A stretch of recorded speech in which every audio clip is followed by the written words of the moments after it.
Big boss Telugu 9 విశ్లేషణపై ఓ చిన్న look వేద్దాం.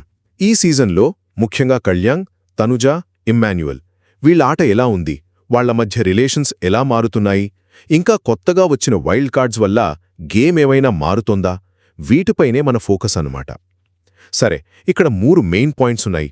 మొదటిది కళ్యాణ్. ఓకే, అతనికి ఫ్యాన్ బేస్ ఉంది, దాంతో కొంచెం పుంజుకున్నాడు. కానీ గెలవాలంటే ఇప్పుడు ఆడే ఆట మీదే డిపెండ్ అవ్వాలి కదా. ఇంకోవైపు తనుజ చాలా స్మార్ట్గా స్ట్రాటజీతో ఆడుతూ టాప్లో ఉంది.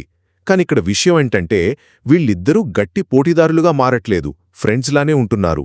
ఇది బిగ్ బాస్ టీంకి కొంచెం తలనొప్పిలా మారింది. ఇక రెండో పాయింట్, ఇమ్మాన్యుయల్. సేఫ్ ప్లేయర్ అనిపిస్తున్నా చాలా తెలివైనోడు. టాప్కి వెళ్లాలంటే స్ట్రాంగ్ కాంపిటీషన్ ఉండాలని అర్థం చేసుకున్నాడు. అందుకేనేమో టాప్లో ఉన్న తనుజతో కావాలనే గొడవ పెట్టుకునేలా కనిపిస్తున్నాడు. కాకపోతే 5 వారాలు నామినేషన్స్కి రాకపోవడం తన గేమ్కి కొంచెం దెబ్బేసింది. ఫైనల్గా ఈ వైల్డ్ కార్డ్ ఎంట్రీస్ 6 వచ్చారు కదా, కాని వీళ్ళు ఇప్పుడున్న స్ట్రాంగ్ ప్లేయర్స్కి పెద్ద పోటీ ఇచ్చేలా అయితే లేరు.